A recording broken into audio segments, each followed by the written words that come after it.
आज हम लोग खोटा नाटक शुरू करने जा रहे हैं और इस नाटक का नाम है डाह, जिसको लिखा है सुकुमार जी ने। इसमें कुछ कैरेक्टर हैं, जैसे विवेक है, शेखर है, सेठ रेवती प्रसाद, ध्रुव सिंह, विराट, जग्गा, गुप्ता जी, बक्सी जी।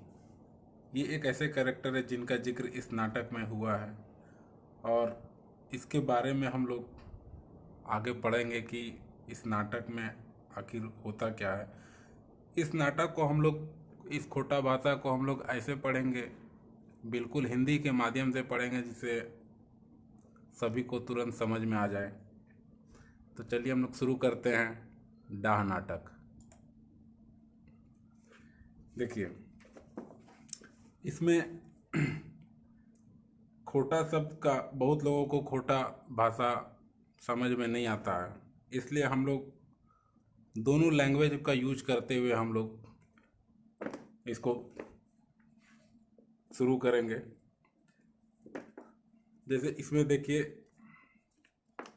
मैं इसको खोटा में पढ़ूंगा और हिंदी में समझा दूंगा। इससे क्या होगा कि जिनको खोटा समझ में नहीं आता उनको भी बड़ी आसानी से समझ में आ जाएगा। तो चलिए हम लोग शुरू करते हैं। देखिए इसमें क्या लिखा हुआ है, कोटे लोग तारा ऊपरी ठुसाइल हथ। इसका मतलब क्या हुआ कि कोटे लोग मतलब इसका जिक्र एक अदालत में हो रहा है, जिसमें कोर्ट जो है, अदालत जो है, वो खचाखच आदमी लोग से भरा हुआ है। दुयो बाटे वकील आपन आपन जगह बैसल हत। मतलब दोनों तरफ का वकील, एक सरकारी पक्ष का वकील और एक अपोजिशन का वकील, दोनों अपने अपने स्थान पर क्या है, बैठे हुए हैं। अखराक लागू दायर अदालत के चपरासी डंडाइल है।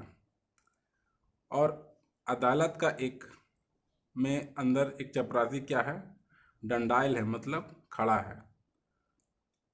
फैसला सुनवैया में जे मोटा मोटी लोग बैसल हत उ सोभिनेक नाम हकिन सेठ रेवती प्रसाद, उनकर मैनेजर ध्रुव सिंह, विवेक बोहरिया रचना हेन तेन।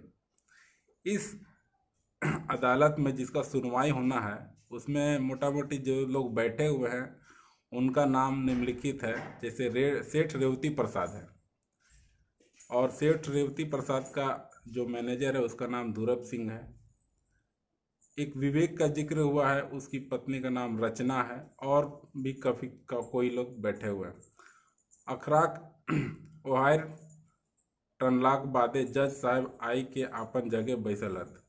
अखराक ओहायर मतलब एक नाटक है। नाटक में हम लोग देखते हैं कि पर्दा उठता है और उसके बाद नाटक है सो शुरू होता है। तो इसमें एक अदालत का नाटक दिया हुआ है। तो इसमें क्या हो रहा है कि जज साहब आते हैं और अपने जगह पर, मतलब अपने जहाँ उनका स्थान है, वो आकर बैठ जाते हैं। तकर बाद झगड़ाक फाइल उनकर आगू तर राखल जाए है। उसके बाद जो दोनों पक्षों बीच जो झगड़ा होता है तो उनका फाइल जो है जज साहब के सामने रख दिया जाता है, पेश किया जाता है। जज साहब अपना चश्मा पिंध के फाइल देखत और देखलाक बादे बजिक उठत। जज साहब क्या करते हैं, अपना चश्मा पहनते हैं और फाइल को देखकर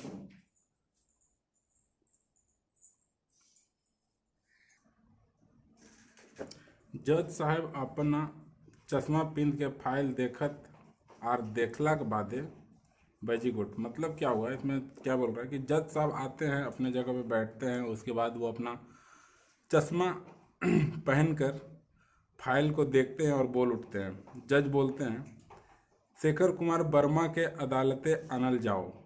शेखर कुमार को अदालत में लाया जाए। तो एगो सिपाही जो होता है शेखर के हाथ में रस्सी बांध के लाता है और कटघरा के भीतरी खड़ा कर दे है। मतलब अदालत के अंदर जो कटघरा होता है उसमें खड़ा कर देते हैं। एगो अर्दली अपन हाथे भगवत लेले आवे है आर ओकर में शेखर के हाथ रखाई कहे है। और हम लोगों ने सब टीवी में देखा ही होगा, कोर्ट में एक आदमी आता है भगवत गीता को लेकर और मुजरिम के सामने उसमें कहता है कि इसमें हाथ रख कर कहिए कि आप जो कहेंगे सच कहेंगे। अर्दली बजाक हमें जे कहब सच कहब और सच के सिवाय कोनो ना कहब। और वो अर्दली जो कहता है कि इसमें हाथ रख कर आप कहिए कि जो कहेंगे सच कहेंगे, सच के सिवा कुछ नहीं कहेंगे। शेखर शेखरे तकरे पीछे है। जज जज बोलते शेखर हमर जानती तो है कुसुरवार हा। मतलब जज बोलते हैं शेखर हम जानते हैं कि तुम कुसुरवार हो। आगू दैव जाने आगू भगवान जाने किंतु मेंतुक तोहर जानती कि इटा सच हकई जे कुछ दिन पेछू तोर बोड़ भाई विवेक कुमार वर्मा खून भई गेल रहे। लेकिन तुम लेकिन जज बोलते हैं लेकिन तुम जानते हो इटा ये क्या सच है जो पिछले दिन तुम्हारे बड़े भाई विवेक कुमार वर्मा का खून हो गया है। शेखर चौथाइल भावे मतलब वो भावनापूर्वक कहते हैं सच है ये सच है। जज बोलता एकर माने एहटो सच है जे तोहर बोड़ भाई खून कोनो आन लोके ना नीजे तोहे करल हक।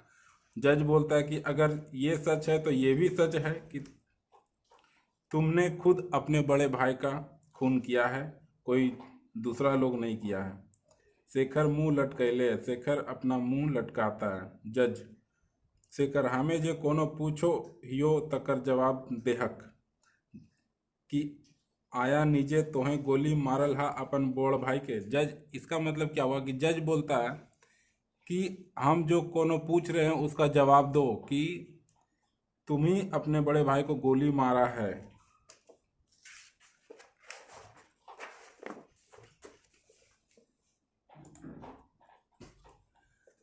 शेखर तावो तैतने चुपे है। शेखर फिर भी क्या करता है कि वो चुप ही रहता है, चुपचाप खड़ा रहता है। उनका कोंक देख के सरकारी वकील सुरफुरा है। तो इसमें एक दोनों अदालत के अंदर में जो दोनों पक्ष का जो वकील होता है उसमें सरकारी वकील शेखर को चुपचाप देख करके कुछ फुसफुसाता है। सरकारी वकील कहता है योर ऑनर तुम्हें शेखर से बेकारे कोनो पूछा हक। सरकारी वकील कहता है योर ऑनर आप शेखर से बेकार कुछ पूछ रहे हैं। देखा कि नियर इनकर मुंह सटाइल है। आप देख रहे हैं कि ये इनका मुंह कैसे चुपचाप है। एकरे से फरिज हो है जे ई पहले से उसकुन करल हत और एक दिन खुनुस करके अपन बड़ भाई से झगड़ा करल हत और जान बूझ के अपन भाई नियर धन के गोली मार के मोरवल हत। सरकारी वकील कहते हैं कि जज साहब आप इससे बेकार पूछ रहे हैं, इसका मुंह देखिए कैसे लटका हुआ है।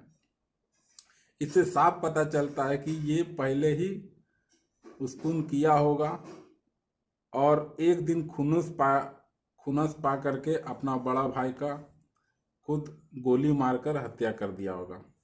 हमार जानती तोहर अनजान जाना आज इनखरे चलते इनकर भोजाई रांड भई गेल ही। इसी के चलते आज इनकी भाभी है जो है वो विधवा हो गई है। उनकर छोटे छोटे गीदर बुतरू इनखरे चलते मांझ डहरे रह गेलहत।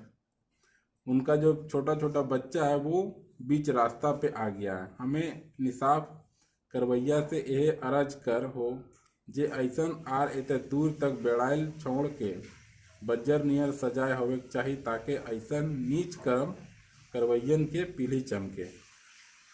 तो सरकारी वकील जज साहब से अपील करता है कि जज साहब हमें इंसाफ करवाइए कि ऐसा बिगड़ल लड़का को ऐसी सजा सुनाइए ताकि ऐसा आगे फिर कोई करने का कदम न करे।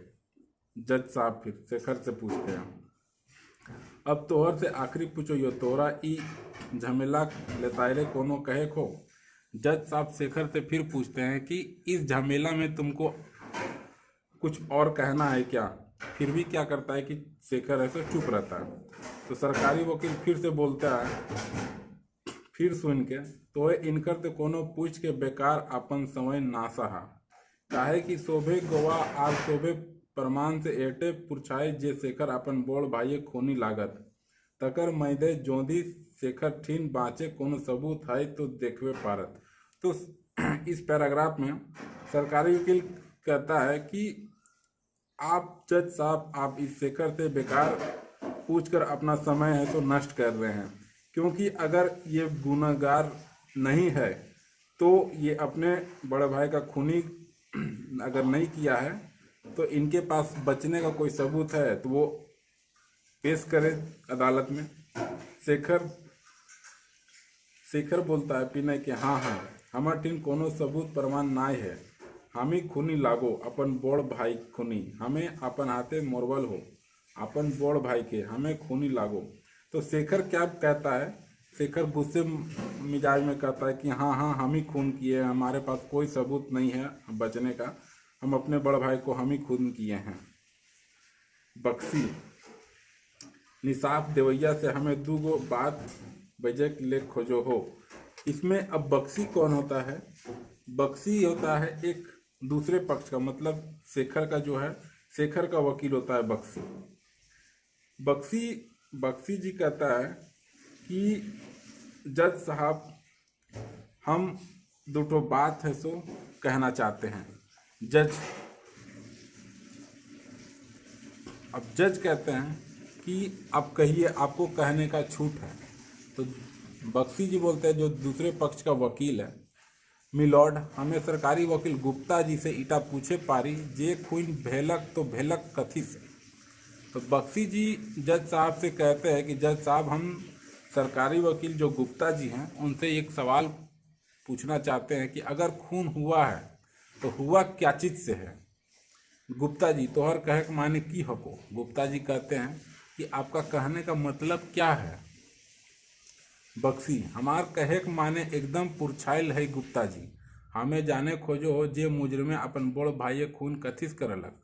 तो बक्सी जी गुप्ता जी से पूछते हैं कि हम जानना चाहते हैं गुप्ता जी कि मेरा जो मुजरिम है अपन बड़ भाई का जो खून किया है वो आखिर किया क्या चीज़ से है। तो गुप्ता जी कहते हैं योर ऑनर जबकि FIR फुरछाइक लिखल है जे शेखर अपन बड़ भाई के खून अपन निजे बंदूक ले करल है और खून करके घरी लोके आया उनका पकड़ल हथों। तकर बादे ऐसन फूस बात से खाली इनकर मंसूबा थिराइल पानी कार हिटरे खाई। गुप्ता जी कहते हैं कि योर ऑनर FIR में लिखा हुआ है कि शेखर अपने बड़े भाई का खून अपना बंदूक से किया है और खून करने समय उनको रंगे हाथों पकड़ा गया है। बक्सी जी कहते नाय गुप्ता जी हमार ऐसन कखनो विचार नाय है, हमें तो हिटाइल पानी टाके आरो थिरवे खोजो हो। बक्सी जी कहते हैं गुप्ता जी से कि नहीं गुप्ता जी मेरा ऐसा विचार नहीं है, हम तो ये चाह रहे हैं कि इसमें कुछ और देखा जाए। योर ऑनर जबकि सभे दनेक सबूत प्रमाण से एटे पूछा है जे शेखर कुमार वर्मा अपन बड़ भाई खून करल हत, तकर बाद हम अदालते एगो ऐसन जिनिस हाजिर करेल खोजो जे उपरेक सोबे बाटक काट कर तक। तो बक्सी जी कहते हैं कि जज साहब कि हम एक ऐसा सबूत पेश करना चाहते हैं जो ऊपर का जितना सारा बात है कि शेखर गुनहगार है वो सब बात को ऐसो काट देगा। जज साहब अदालत को अनदेखवा जिनिस के हाजिर करे आज्ञा देहा। तो जज साहब कहते हैं कि वो जो है उसको आज्ञा देते हैं कि उसको हाजिर किया जाए अदालत में। बक्सी एगो मोटिवल कागज जज साहब के दे हैं, वो जिनिसटा ई कागजे मोटिवल हुई श्रीमान। बक्सी जी एक जज साहब को एक मुड़ा हुआ कागज जैसा जज साहब के सामने पेश कर देते हैं और बोलते हैं कि जज साहब कि वो जो चीज़ है वो इस कागज में रखा हुआ है। जज पुरिया खोल के, मतलब वो जो मुड़ा हुआ है उसमें खोल कर देखते हैं, एकर में तो पिस्तौल गोली है। देखते हैं कि इसमें पिस्तौल का गोली है। बक्सी: हाँ श्रीमान, आया इटा पिस्तौले गोली हकै आर इटा ओहे गोली हकै जेकर से विवेक कुमार वर्मा के मारल गेले। बक्सी कहता है कि जज साहब, ये एक पिस्तौल का गोली है और वही गोली है जो विवेक कुमार वर्मा को मारा गया है। ये गोलियां उनकर पोस्टमार्टम समय उनकर घाव से कोड़ के निकालल गेल है। बक्सी कहते हैं जज साहब से कि ये वही गोली है जज साहब जो विवेक कुमार का जो मौत हुआ उस इसी गोली से लगने के कारण हुआ है। तनी उनकर पोस्टमार्टम के बयान पढ़ के देखल जाओ। उनका पोस्टमार्टम का जो रिपोर्ट आया है आप उसको पढ़ करके देखिए कि उसमें क्या लिखा हुआ है। जज साहब: हाँ सच में ई गोलियाक देखलाक बादे तनी दोगदा बुझा है, जबकि मुजरिमे खाते बंदूक हले तो फिर खून पिस्तौले गोली से कैसे भेले, आर ई नियर उ पिस्तौल कहाँ है आर ओकरा के चलैलक।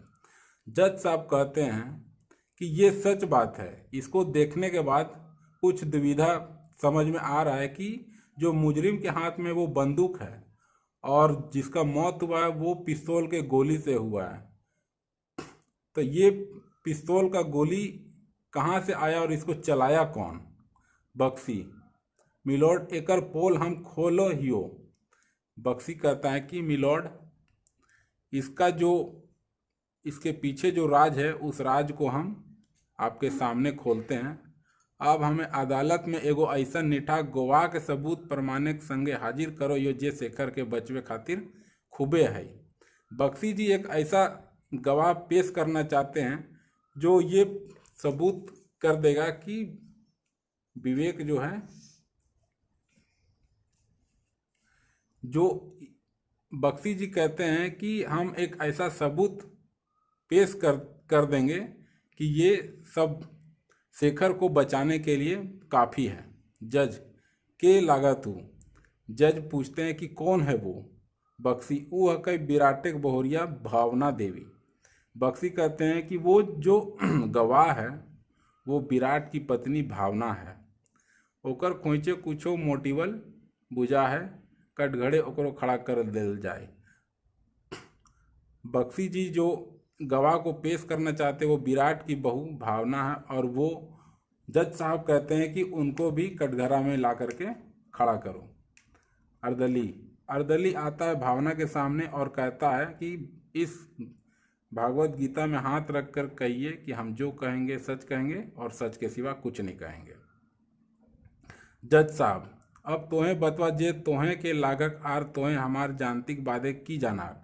जज कहते हैं कि आप कौन है ये बताइए और हम लोग जितना जानते हैं उसके बाद आप और कितना जानते हैं, आप सबको सामने बताइए। भावना कहती है: जज साहब, हमें तकदीरे के मारल एगो दुखी औरत हकी। जज साहब से कहती है भावना कि हम एक तकदीर का मारा हुआ एक दुखी औरत हैं। खैर हमार फुटल तकदीर से तोरा की लेना दा, फिर भी हमार जो किस्मत है इससे आपको क्या लेना देना है। मेहनतुक जहाँ तक एक खून खराबी की बात आवे है, ईटा पुरछाई के जाने खातिर तोरा कुछ बचर पीछू जाए होतो, लेकिन जहाँ तक ये खून खराबा का बात है इसको जानने के लिए आपको कुछ समय पहले पीछे जाना होगा। उठ इनसे हमार बात उठबे हो तक जखन विवेक आर शेखर दुइयो भाई प्रेम से रहला। मतलब भावना कहती है कि इस खून खराबा के पीछे जो हुआ है उसको जानने के लिए आपको कुछ समय पीछे जाना होगा, जो कि उस समय विवेक और शेखर दोनों भाई रहते और दोनों भाइयों के बीच में बेशुमार प्रेम रहता और प्रेम से वो लोग घर बसर चलाते हैं। एक समय इकनी घारे पर में बासी बाजल आर यह प्रेम लागू चल के कुछ राह आँखी काटा बन गलक। और वो विवेक और शेखर जो होते हैं वो बहुत ही प्रेम से रहते हैं, लेकिन इसी प्रेम को कुछ लोगों का आँख का कांटा बन जाता है। ओहार टना है, मतलब पर्दा, इस पहला नाटक का पर्दा है सो गिरता है। इसके बाद का जो स्टार्टिंग पीरियड, ये एक थोड़ा सा समरी था इस वीडियो का। इस वीडियो के माध्यम से अब हम लोग आगे का जो वीडियो है, नेक्स्ट पार्ट में हम लोग देखेंगे कि आगे का क्या नाटक में होता है। धन्यवाद।